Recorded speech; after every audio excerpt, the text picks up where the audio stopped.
Hey Leute, herzlich willkommen zu einem neuen Video auf meinem Kanal. Ich bin hier gerade in der Bedrock Edition in Minecraft. Ihr habt es auch bestimmt schon im Titel gesehen, dass ich heute die drei coolen, also die drei Top, also die, ich weiß nicht, wie ich sagen soll, aber auf jeden Fall, ich finde, also Soundeffekte meine ich damit, und zwar die drei coolen, also die drei besten Soundeffekte, die ich am besten finde, halt die drei Soundeffekte, die ich am besten finde.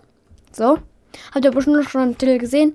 Vielleicht habt ihr ja andere coolen Soundeffekte, die ihr besser findet, aber wir legen einfach mal los. Wartet, so. Mit dem ersten. Das ist wie so ein Enderdrachen so brüllt.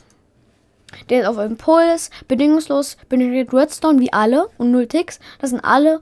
Und dann muss halt wie immer /playzone und dann Mob, Punkt, Enderdragon, Punkt, dann Krill, add a.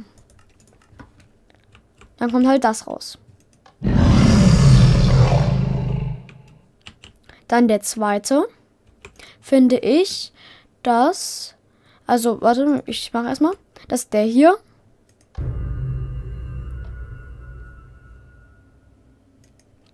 Den finde ich auch ganz cool.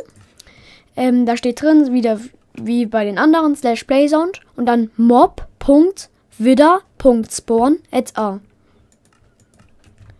Dann der nächste. Also der letzte auch.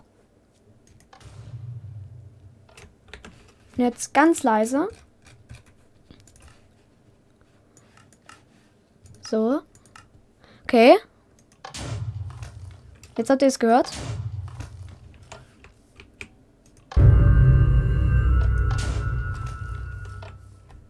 Und das sind halt eben meine drei besten. Ihr könnt ja unten mal in die Kommentare schreiben, welche ihr am besten findet. Ja. Und da würde ich auch schon sagen, haut da rein. Bis zum nächsten Mal. Tschüss. Ciao, ciao.